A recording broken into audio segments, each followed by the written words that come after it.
नमो भगवते वासुदेवाय नमः। नमस्कार बंधुगण आपण आम यूट्यूब चैनल को पुणी थे स्वागतम एवं शुभकामना।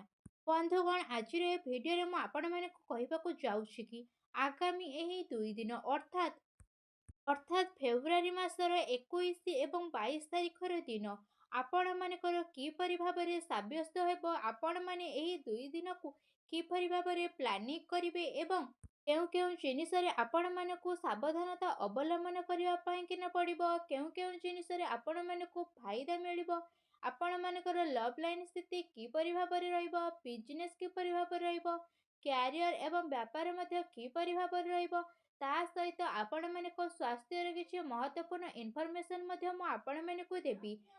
आउ ए भिडियो शेषରେ ମୁଁ ଆପଣମାନଙ୍କୁ ଗୋଟିଏ ଉପାୟ ବିଷୟରେ ମଧ୍ୟ କହିବି ଯାହାଦ୍ୱାରା ଆପଣମାନେ ଏହି 2 ଦିନକୁ ଆହୁରି ଅଧିକ ଶୁଭ ଏବଂ ମଙ୍ଗଳଦାୟକ ଭରା ସାବ୍ୟସ୍ତ ମଧ୍ୟ କରିପାରିବେ। ତା ପୂର୍ବରୁ ଆପଣମାନଙ୍କୁ କହି ରଖିବି କି ଯେ ଆପଣମାନେ ଯଦି ଏ ଚ୍ୟାନେଲରେ ନୂଆ କରି ଆସିଛନ୍ତି ତାହେଲେ ଏବେ ହିଁ ଯାଇକି ଚ୍ୟାନେଲଟିକୁ ସବସ୍କ୍ରାଇବ କରନ୍ତୁ ଏବଂ ପାଖରେ ଆସୁଥିବା ବେଲ୍ ଆଇକନକୁ ମଧ୍ୟ କ୍ଲିକ୍ କରନ୍ତୁ ଯାହାଫଳରେ ସମୟ ସମୟରେ ସହିତ ସମସ୍ତ ଭିଡ଼ିଓର ନୋଟିଫିକେସନ୍ ଆପଣମାନଙ୍କୁ ହିଁ ସର୍ବପ୍ରଥମେ ମିଳିଯିବ। ଆସନ୍ତୁ ଏବେ ଭିଡ଼ିଓଟିକୁ ଷ୍ଟାର୍ଟ କରିବା। ତା ପୂର୍ବରୁ କହି ରଖିବି କି ଯେ ଯଦି ମୁଁ ଆପଣମାନଙ୍କୁ ବିଶେଷ ଭାବରେ କହିବି କି କ'ଣ ଆପଣମାନଙ୍କ ପାଇଁ କିନା ଏହି 21 ଏବଂ 22 ତାରିଖର ଦିନ ଆପଣମାନଙ୍କ ପାଇଁ କିନା ବିଶେଷ ଭାବରେ କ'ଣ ପଜିଟିଭ ହେବା ପାଇଁ କିନା ଯାଉଅଛି। ଯଦି କହିବି କି ବନ୍ଧୁଗଣ ଆପଣମାନଙ୍କର ଭିତ୍ତିୟ ସ୍ଥିତିରେ କାଫି ସୁଧାର ମଧ୍ୟ ଆସିବ ତା ସହିତ କିଛି ନୂଆ କରିବା ପାଇଁ କିନା ଏ ଦିନ ବହୁତ ହି ଅନୁକୂଳ ସାବ୍ୟସ୍ତ ମଧ୍ୟ ହେବ। ଆପଣମାନଙ୍କର ପରିଶ୍ରମ ପରିଣାମର ସାର୍ଥକତା ମଧ୍ୟ ଆପଣମାନଙ୍କୁ ଅବଶ୍ୟ ହିଁ ପ୍ରାପ୍ତ ହେବ। ଯୁବାବର୍ଗଙ୍କ ପାଇଁ କିନା କୌଣସି ଭଲ ସମ୍ପର୍କିତ ଆଶ୍ଚିତ ମଧ୍ୟ ଉତ୍ପନ୍ନ ହୋଇପାରେ। ତା ସହିତ ଯଦି କହିବି କି ସମାଜ ଏବଂ ସମ୍ପର୍କରେ ଆପଣମାନଙ୍କର ପ୍ରଭାବଶାଳୀ ବ୍ୟକ୍ତିତ୍ୱ ଆଉ ସରଳ ଭାବନା କାରଣରୁ ମାନ ପ୍ରତିଷ୍ଠା ମଧ୍ୟ ଆପଣମାନଙ୍କର ବନି ରହିବ। ସମୟ ଆପଣମାନଙ୍କ ପାଇଁକିନା କୌଣସି ପ୍ରକାରର ମିଲାଜୁଲା ବ୍ୟବସ୍ଥା ନେଇକିନା ଆସୁଛି କିନ୍ତୁ ତାକୁ ବହୁତ ହି ଭଲ ବନେଇବା ଆପଣମାନଙ୍କ ପାଇଁକିନା ଦାୟିତ୍ୱ ରହିବ। କିଛି ସମୟରୁ ଅତିରିକ୍ତ ସମ୍ପର୍କ ସହ ସେମାନଙ୍କ ସହ ଯେଉଁ ମତାନ୍ତରର ସ୍ଥିତି ଚାଲିଥିଲା ଏବେ ସେ ସବୁର ମାଧ୍ୟମତା ଏବେ ହିଁ ଦୂର ହେବ ଆଉ ସମ୍ପର୍କରେ ମଧ୍ୟ ଆପଣମାନଙ୍କର ମଧୁରତା ଆସିଯିବ। ପ୍ରତିଷ୍ଠିତ ବ୍ୟକ୍ତିମାନଙ୍କ ସହ ମେଳାମେଳାପ ବଢ଼ିଯିବ ତାହା ଭବିଷ୍ୟତରେ ଆପଣମାନଙ୍କ ପାଇଁକିନା ଲାଭଦାୟକ ସିଦ୍ଧ ମଧ୍ୟ ହେବ। ଧାର୍ମିକ ସ୍ଥଳରେ ଯିବାର ମଧ୍ୟ ଆପଣମାନଙ୍କର ପ୍ରୋଗ୍ରାମ ବନୁଛି ଯାହାଦ୍ୱାରା ଆପଣମାନଙ୍କୁ ଶାନ୍ତି ଏବଂ ହାଲକା ଖୁସି ଅନୁଭବ ମଧ୍ୟ ହେବ। ଏ ଦିନରେ ଆପଣମାନଙ୍କୁ କୌଣସି ଦାମୀ ଉପହାର ମଧ୍ୟ ମିଳିପାରେ। ବିଦ୍ୟାର୍ଥୀମାନଙ୍କୁ ତାଙ୍କର ଚାକିରି ସମ୍ବନ୍ଧିତ କୌଣସି କ୍ଷେତ୍ରରେ ବଡ଼ ସୁଯୋଗ ମିଳିବାର ବିଶେଷ ସୂଚନା ମଧ୍ୟ ମିଳୁଛି। ଏଥିପାଇଁ କିନା ଆପଣମାନଙ୍କର କାର୍ଯ୍ୟରେ ପୁରା ପରିଶ୍ରମ କରନ୍ତୁ। ତା ସହିତ ଆପଣମାନଙ୍କର ସିଦ୍ଧାନ୍ତ ଦ୍ୱାରା କୌଣସି ପ୍ରକାରର ସଂଯମତା ଆଦୌ ବି କରନ୍ତୁ ନାହିଁ।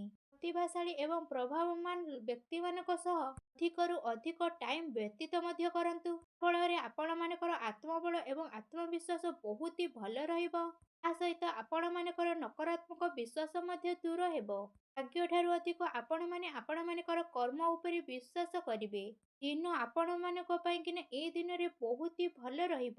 ଆସନ୍ତୁ ଏବେ ଜାଣିବା ଆପଣମାନଙ୍କର ଏ ଦିନ ମାନଙ୍କରେ କ'ଣ ନେଗେଟିଭ ମଧ୍ୟ ରହିବ। ବନ୍ଧୁଗଣ କୌଣସି ବି କଥାକୁ ନେଇକିନା ଭାଇ ଭଉଣୀ ମାନଙ୍କ ମଧ୍ୟରେ ମତାନ୍ତର ମଧ୍ୟ ହୋଇପାରେ। ବୃଦ୍ଧ ଲୋକଙ୍କ ଦ୍ୱାରା ଖରାପ ସମ୍ବନ୍ଧ ହେବାଠାରୁ ଆପଣମାନେ ଦୂରେଇ ରଖନ୍ତୁ। ଘରେ କୌଣସି ନୁକସାନ ମଧ୍ୟ ଆସିପାରେ ତେଣୁ ଆପଣମାନେ ଟିକେ ସାବଧାନତା ରୁହନ୍ତୁ। ତା ସହିତ ଘରେ କୌଣସି ବୃଦ୍ଧ ଲୋକମାନଙ୍କର ସ୍ୱାସ୍ଥ୍ୟକୁ ନେଇକି ଆପଣମାନଙ୍କର ଏ ଦିନ ମାନଙ୍କରେ ଚିନ୍ତା ରହିବ। ଏ କ୍ଷେତ୍ରରେ ଆପଣମାନଙ୍କୁ ଡକ୍ଟରଙ୍କ ପାଖକୁ ମଧ୍ୟ ଯିବା ପାଇଁକିନା ପଡ଼ିପାରେ। ତା ସହିତ ଆପଣମାନଙ୍କ ସ୍ୱଭାବରେ ସବୁ କଥାକୁ ଖତମ କରିବା ପାଇଁକିନା ପଡ଼ିବ ଯାହାଦ୍ୱାରା ପ୍ରୋବ୍ଲେମର ଶୀଘ୍ର ହିଁ ସମାଧାନ ହୋଇଯିବ। କୌଣସି ବି କାର୍ଯ୍ୟ ଉପରେ ଯୋଜନା କରିବା ପୂର୍ବରୁ ତା ଉପରେ ଆପଣମାନେ ବିଚାର ବିମର୍ଶ ମଧ୍ୟ କରନ୍ତୁ। ତା ସହିତ କୌଣସି ବି ସମାଚାର ମିଳିବା କାରଣରୁ ମନରେ ଆପଣମାନଙ୍କର ଉଦାସୀ ଭାବନା ମଧ୍ୟ ଆସିପାରେ କିନ୍ତୁ ଆପଣମାନେ ସେ ସବୁରୁ ହିଁ ଶୀଘ୍ର ହିଁ ବାହାରି ଯିବେ। ବିଦ୍ୟାର୍ଥୀମାନେ ପାଠପଢ଼ା ପ୍ରତି ଏକାଗ୍ରଚିତ୍ତ ନ ହୋଇ ଫାଲତୁ କଥାରେ ମନ ବଳେଇବେ ନିଜର ମହତ୍ତ୍ୱପୂର୍ଣ୍ଣ କଥାକୁ ବହୁତ ଅଧିକ ସମ୍ଭାଳିକିନା ରଖନ୍ତୁ। କାହିଁକିନା ଯଦି ଆପଣମାନଙ୍କର କିଛି ଜିନିଷ ହଜିଯିବ, ଆପଣମାନଙ୍କୁ ସେ ସବୁ ଜିନିଷ ପାଇବା ବହୁତ ହି କଷ୍ଟକର ହୋଇଯିବ। ଘର ପରିବାରରେ ଗୋଟିଏ ଛୋଟ କଥାକୁ ନେଇକି ଆପଣମାନଙ୍କର ଘରରେ ଚିନ୍ତା ଉତ୍ପନ୍ନ ମଧ୍ୟ ହୋଇପାରେ। ସେଥିପାଇଁକିନା ଅଧିକ କ୍ରୋଧ କରିବା ଠାରୁ ଦୂରେଇକିନା ରୁହନ୍ତୁ। ସାମାଜିକ ଗତିବିଧିରେ ଧ୍ୟାନ ନ ଦେଇକି କୌଣସି ଘନିଷ୍ଠ ବ୍ୟକ୍ତି ମଧ୍ୟ ଆପଣମାନଙ୍କ ଉପରେ ନାରାଜ ମଧ୍ୟ ହୋଇପାରନ୍ତି। ସେ ସବୁ ଉପରେ ଆପଣମାନେ ଧ୍ୟାନ ନ ଦେଇକି ଆପଣମାନେ ଆପଣମାନଙ୍କର କର୍ମ ଉପରେ ଧ୍ୟାନ ଦିଅନ୍ତୁ। ବରିଷ୍ଠ ଲୋକମାନଙ୍କର ମାନ ସମ୍ମାନ ଆପଣମାନଙ୍କୁ ଏବେ ହିଁ ଅବଶ୍ୟ ହିଁ ପ୍ରାପ୍ତ ହେବ। ଆସନ୍ତୁ ଏବେ ଜାଣିବା ଆପଣମାନଙ୍କର ଏ ଦିନମାନଙ୍କରେ ଲଭ୍ ଲାଇନ୍ ସ୍ଥିତି ମଧ୍ୟ କିପରି ଭାବରେ ରହିବ। ଜୀବନସାଥୀଙ୍କର ଭାବନାକୁ ଆପଣମାନେ ଏ ଦିନମାନଙ୍କରେ ସମ୍ମାନ କରିବେ, ଯାହାଫଳରେ ଆପଣମାନଙ୍କ ସମ୍ବନ୍ଧ ବହୁତ ହି ମଜବୁତ ମଧ୍ୟ ହୋଇଯିବ। ପ୍ରେମ ସମ୍ବନ୍ଧ ଆପଣମାନଙ୍କର ମର୍ଯ୍ୟାଦାପୂର୍ଣ୍ଣ ରହିବ।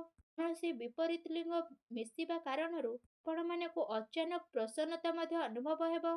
ଘର ପରିବାରର ବାତାବରଣ ଆପଣମାନଙ୍କର ସୁଖଦପୂର୍ଣ୍ଣ ରହିବ। ଘର ପରିବାରରେ ପତି ପତ୍ନୀଙ୍କ ସାମଞ୍ଜସ୍ୟ ବନିକିନା ରହିବ। ପ୍ରେମ ସମ୍ବନ୍ଧରେ ସଫଳତା ଆପଣମାନଙ୍କୁ ପୂର୍ଣ୍ଣ ରୂପରେ ମିଳିବା ପାଇଁକିନା ଯାଉଅଛି। ଜୀବନସାଥୀଙ୍କର ସହଯୋଗ ଆପଣମାନଙ୍କୁ ପୂର୍ଣ୍ଣ ଭାବରେ ମଧ୍ୟ ପ୍ରାପ୍ତ ହେବ ତଥା ଘରେ ସକାରାତ୍ମକ ବାତାବରଣ ମଧ୍ୟ ଦେଖିବା ପାଇଁକିନା ମିଳିବ। ତା ସହିତ ଆପଣମାନଙ୍କର ପରିବାର ପ୍ରତି ଆପଣମାନଙ୍କର ଟାଇମ୍ ମଧ୍ୟ ବାହାର କରିବେ। ଏହା ଆପଣମାନଙ୍କ ପାଇଁକିନା ଆବଶ୍ୟକତା ହିଁ ରହିଛି। ଯାହାଫଳରେ ଆପଣମାନଙ୍କର ପରିବାରରେ ଆପଣମାନଙ୍କର ରେସ୍ପେକ୍ଟ ମଧ୍ୟ ଆହୁରି ଅଧିକ ବଢ଼ିଯିବ। ଆସନ୍ତୁ ଏବେ ଜାଣିବା ଆପଣମାନଙ୍କର ଏ ଦିନମାନଙ୍କରେ ବ୍ୟବସାୟିକ କ୍ୟାରିୟର ମଧ୍ୟ କିପରି ଭାବରେ ରହିବ। ବନ୍ଧୁଗଣ, ବିଜନେସରେ ଆପଣମାନଙ୍କର ଏ ଦିନମାନଙ୍କରେ ପ୍ରଭାବ ବହୁତ ହି ବନି ରହୁଛି। ଧନ ଲେଣଦେଣ କ୍ଷେତ୍ରରେ ଆପଣମାନେ ବହୁତ ଅଧିକ ସାବଧାନତା ଅବଲମ୍ବନ କରନ୍ତୁ। କାହିଁକିନା ଧୋକା ହେବାର ବହୁତ ହି ସମ୍ଭାବନା ମଧ୍ୟ ରହିଅଛି। ଚାକିରି ପେଶା ଲୋକମାନଙ୍କର ମାହୋଲ ବହୁତ ହି ଶାନ୍ତିପୂର୍ଣ୍ଣ ରହିବ। ଯଦି କାର୍ଯ୍ୟକ୍ଷେତ୍ରରେ ଆପଣମାନେ କୌଣସି ବି ନିବେଶ କରିବାକୁ ଚାହୁଁଛନ୍ତି, ଆପଣମାନେ ସେ ସବୁ କାର୍ଯ୍ୟକୁ ବହୁତ ହି ଗମ୍ଭୀରତାର ସହିତ ବୁଝି ନେବେ। ଯାହାଫଳରେ ଆପଣମାନଙ୍କୁ ବହୁତ ହି ଭଲ ରେଜଲ୍ଟ ମଧ୍ୟ ପ୍ରାପ୍ତ ହୋଇଯିବ। ଏ ଦିନ ଆପଣମାନଙ୍କ ପାଇଁକିନା ବହୁତ ହି ଭଲ ରହିବ। ଚାକିରିରେ ନୂଆ ସମ୍ଭାବନା ବନିବାର ବିଶେଷ ସମ୍ଭାବନା ମଧ୍ୟ ରହିଛି। ଚାକିରିରେ ଅନ୍ୟ ଲୋକଙ୍କ ଦ୍ୱାରା ହସ୍ତକ୍ଷେପ ହେବା ଦ୍ୱାରା କର୍ମଚାରୀଙ୍କ ମଧ୍ୟରେ ଲଢ଼େଇ ଝଗଡ଼ା ମଧ୍ୟ ହୋଇପାରେ। ସେଥିପାଇଁକିନା ନିଜର ନିର୍ଣ୍ଣୟକୁ ପ୍ରାଥମିକତା ଦିଅନ୍ତୁ ତଥା ଆପଣମାନଙ୍କର ବ୍ୟବସାୟିକ ଗତିବିଧିରେ କଡ଼ା ନଜର ମଧ୍ୟ ରଖନ୍ତୁ। ତା ସହିତ ନକଲି ପେଶା ଲୋକମାନେ ମଧ୍ୟ ପଲିଟିକ୍ସର ଶିକାର ମଧ୍ୟ ହୋଇପାରନ୍ତି। ତେଣୁ ଟିକେ ଆପଣମାନେ ସାବଧାନତା ରୁହନ୍ତୁ। ତା ସହିତ ଯଦି କହିବି ଆପଣମାନେ ଅକାରଣରେ ଚାକିରି କ୍ଷେତ୍ରରେ ଟାଇମ୍ ମଧ୍ୟ ଦେଇପାରିବେ ନାହିଁ। ତା ସହିତ ଯଦି କହିବି ଆପଣମାନଙ୍କୁ କର୍ମଚାରୀଙ୍କର ସପୋର୍ଟ ମଧ୍ୟ ପ୍ରାପ୍ତ ହେବ। ଚାକିରି ପେଶା ଲୋକମାନଙ୍କୁ ପୂର୍ଣ୍ଣ ରୂପରେ ସହଯୋଗ ମଧ୍ୟ ପ୍ରାପ୍ତ ହେବ। ବ୍ୟବସାୟିକରେ ଆପଣମାନଙ୍କର କାବୁଲତା ଦ୍ୱାରା ଆପଣମାନେ ଆଗକୁ ମଧ୍ୟ ବଢ଼ିଯିବେ। ଆସନ୍ତୁ ଏବେ ଜାଣିବା ଆପଣମାନଙ୍କର ଏ ଦିନମାନଙ୍କରେ ସ୍ୱାସ୍ଥ୍ୟ ମଧ୍ୟ କିପରି ଭାବରେ ରହିବ। ଏ ଦିନରେ ସ୍ୱାସ୍ଥ୍ୟ ଆପଣମାନଙ୍କର ବହୁତ ହି ଉତ୍ତମ ଭାବରେ ରହିବ ତଥା ଆପଣମାନେ ଊର୍ଜାରେ ବହୁତ ହି ଭରପୁର ମାତ୍ରାରେ ରହିବେ। ଏ ଦିନରେ ଆପଣମାନେ ଆପଣମାନଙ୍କୁ ତନ୍ଦୁରୁସ୍ତ ଏବଂ ଚିନ୍ତାପୂର୍ଣ୍ଣ ଭାବରେ ମନେ କରିବେ। ଏ ଦିନ ଆପଣମାନଙ୍କର ସ୍ୱାସ୍ଥ୍ୟ ଦୃଷ୍ଟିରୁ ବହୁତ ହି ଭଲ ରହିବା ପାଇଁକିନା ଯାଉଅଛି। ତା ସହିତ ଯଦି କହିବି ଆପଣମାନେ ଆପଣମାନଙ୍କର ସ୍ୱାସ୍ଥ୍ୟକୁ ଆହୁରି ଅଧିକ ଭଲ ରଖିବା ପାଇଁକିନା ଆପଣମାନେ ପ୍ରତ୍ୟେକ ଦିନ ଯୋଗ କରନ୍ତୁ, ବ୍ୟାୟାମ କରନ୍ତୁ ଏବଂ ସୁଖାସନ ନିହାତି ଭାବରେ କରନ୍ତୁ ଏବଂ ସୁସ୍ଥ ରୁହନ୍ତୁ। ଆସନ୍ତୁ ଏବେ ଜାଣିବା ଆପଣମାନଙ୍କ ପାଇଁକିନା କ'ଣ ବିଶେଷ ଉପାୟ ମଧ୍ୟ ରହିଅଛି। ଆପଣମାନେ ଏ ଦିନମାନଙ୍କରେ ସ୍ନାନ ଆଦି ବିଶେଷ ଭାବରେ କରିସାରିଲା ପରେ ଭଗବାନ ଶ୍ରୀହରି ବିଷ୍ଣୁଙ୍କୁ ସ୍ମରଣ କରିକି କୌଣସି ବୃଦ୍ଧ ବ୍ରାହ୍ମଣଙ୍କୁ ଭୋଜନ କରାନ୍ତୁ। ଏପରି କରିବା ଦ୍ୱାରା ସବୁ ନକାରାତ୍ମକ ଚିନ୍ତାର ବିନାଶ ମଧ୍ୟ ହେବ ଓ ଆପଣମାନଙ୍କୁ ଶୁଭଫଳ ପ୍ରାପ୍ତ ହେବ। ଆଶା କରୁଛି ଆଜିର ଏ ଭିଡ଼ିଓଟି ଆପଣମାନଙ୍କୁ ବହୁତ ମାତ୍ରାରେ ଭଲ ଲାଗିଥିବ। ଯଦି ଭଲ ଲାଗିଥାଏ ତେବେ କମେଣ୍ଟ ବକ୍ସରେ ଭଗବାନ ଶ୍ରୀହରି ବିଷ୍ଣୁ ବୋଲି ଅବଶ୍ୟ ଲେଖିଦିଅନ୍ତୁ। ପୁଣି ଦେଖା ହେବ ଏକ ନୂତନ ଭିଡ଼ିଓ ମାଧ୍ୟମରେ। ସେ ପର୍ଯ୍ୟନ୍ତ ବିଦେଇ ଦିଅନ୍ତୁ। ରହୁଛି। ଧନ୍ୟବାଦ।